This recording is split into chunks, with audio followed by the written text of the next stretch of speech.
Hey everybody, it's Beth. Today I'm using this pallet hanger and chalkboard star, both from Dollar Tree.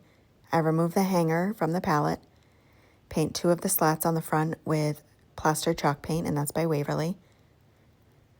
I also make sure to get in between the slats, those little spaces, with that same paint, and I paint the entire back with that color.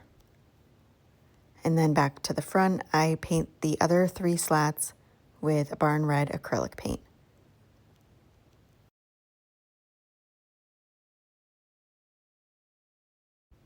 Next, I'm taking the star. I remove that little raffia bow, heat up the glue, and scrape that off.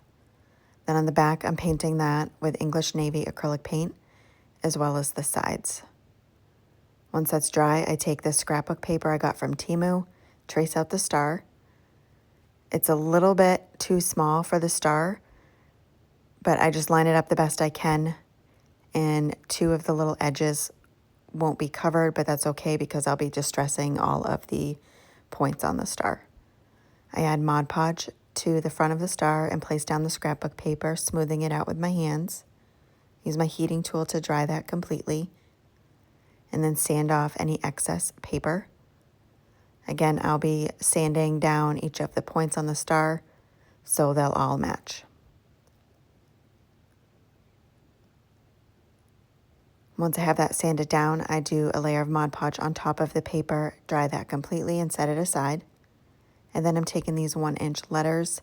I don't remember where I got them from, but I use antique wax by Waverly using a baby wipe to apply it. I do it to the front and sides.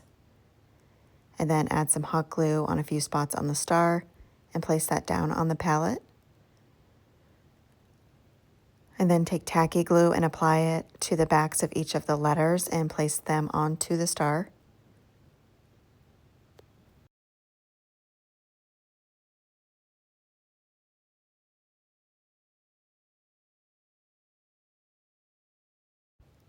Next, I'm making a twine bow. I just wrap it around my hand a few times and pull off the loop, and then take another piece of twine and knot it real tight in the center of that loop. And cut off the excess twine, leaving a couple of the pieces hanging down for tails. I then hot glue that to the top left of the pallet, trim up the tails. And then I'm taking these wooden cubes, those are also from Dollar Tree, hot gluing them to the back bottom of the pallet, and then painting those with that plaster chalk paint. This will work as a stand. And that is it for this project. Thank you so much for watching.